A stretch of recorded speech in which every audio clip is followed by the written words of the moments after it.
నేను మీ బల్లె మురళి, జనసేన పోలవరం కాన్స్టిట్యున్సీ. సంక్రాంతి కానుకగా సిబిఎన్ గారి గవర్నమెంటు చాలా గొప్ప నిర్ణయం తీసుకుంది. అది ఏంటంటే ఎన్టీఆర్ గారి విగ్రహం 1700 కోట్లతో పెడతారట. మరి కాపు కార్పొరేషన్ లోన్ల పరిస్థితి ఏంటి సార్?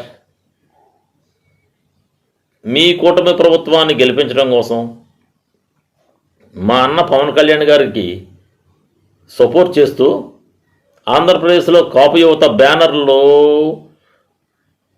కడుతూ, పాంప్లెట్లు, బ్యానర్లో, జెండాలో సొంత డబ్బులతో పెట్రోల్ ఖర్చులు మనిషికి ₹1,00,000 నుంచి ₹2,00,000 ఖర్చు పెట్టుకున్నారు సార్.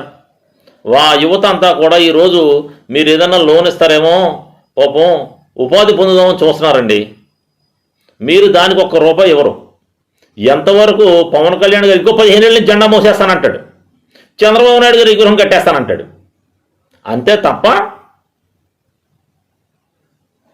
ఈ కూటమి ప్రభుత్వంలో జనసేనను నమ్ముకున్న జన సైనికులు జరిగేది ఏమీ లేదు, ఒరిగేది కూడా ఏమీ లేదు. మనమంతా పవన్ కళ్యాణ్ కాపు కాస్తున్నాం, ఆయన చంద్రబాబు నాయుడు కాపు కాస్తాడు. ఇది జరిగేది. అమరావతి సెల్ఫ్ ఫండెడ్ ప్రాజెక్ట్ అన్నారు, అయిపోయింది. 50,000 కోట్లు ఖర్చు పెడుతున్నారు. తెలుగుదేశం సెల్ఫ్ ఫండెడ్ పార్టీ, మేము స్వయంగా ఉంటుంది మా పార్టీ, ఎవరి మీద డిపెండ్ అవ్వదు మా పార్టీ అంటే స్వయంకృతంగా మేమంతా కూడా సంఘటితంగా ఉంటాం, స్వయంగా నడుస్తూ అంటారు కదా. మరి ఎన్టీఆర్ విగ్రహం కట్టండి. అమెరికాలో ఉన్నాం, ఆస్ట్రేలియాలో ఉన్నాం, లండన్లో ఉన్నాం, ప్రపంచ దేశాలన్నీ కూడా మా గుప్పట్లోనే చెప్పుకునే ఈ తెలుగుదేశం పార్టీ వాళ్ళు ఎన్టీఆర్ విగ్రహం ప్రజల సొమ్ముతో కట్టడం ఏంటండి? మీకు దమ్ము ఉంటే మీ డబ్బులతో కట్టండి.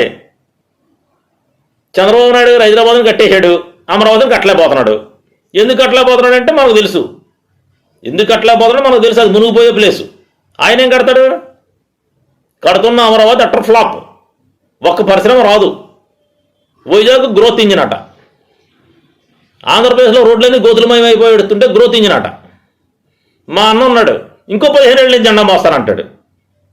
అయ్యా మీకు దండం పెట్టి చెప్తాను, కొంచెం కాపు కార్పొరేషన్ లోన్ రిలీజ్ చేయండి సార్.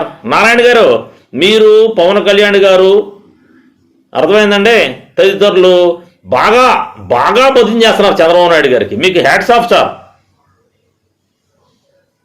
చంద్రబాబు నాయుడు గారికి మీరు చేసే భజన చూసి మేమంతా సిగ్గుపడే పరిస్థితికి వచ్చాం, సిగ్గుపడుతున్నాం.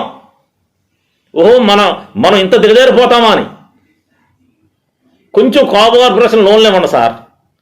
మేము జనసేనకు పనిచేసాం, ఇంకా జనసేనలోనే ఉన్నాం. మా ఓడి వైఖరి ఏమన్నా మారద్దేమోనని మా గొడవ మేము అలాగా మేము అలాగా ఉన్నాయనే తగలేసుకుని కూర్చున్నాం. మేము ఇప్పుడు వేరే పార్టీకి వెళ్ళలేము. మన పార్టీ పరిస్థితి చూస్తే రోడ్డు మీద కూడా రాలేని పరిస్థితి ఉంది. కార్యకర్తలు అడుగుతున్నారు సార్, కాపు కార్పొరేషన్ లోన్లు ఎప్పుడు వస్తున్నాయని కార్యకర్తలు అడుగుతున్నారు సార్. ఆ రోజు జెండా మోసిన కార్యకర్తలు, ఆ రోజు డబ్బులు తగలబెట్టిన కార్యకర్తలు, ఆ రోజు మన కోసం పోలింగ్ బూతుల్లో గొడవలెట్టుకున్న కార్యకర్తలు అడుగుతున్నారు సార్, సమాధానం చెప్పండి. మా జనసేన పార్టీ ఆఫీస్ క్లోజ్డ్, కార్యకర్తలకు ఎంట్రన్స్ లేదు. భారతదేశంలో 623 పార్టీలు ఉన్నాయి.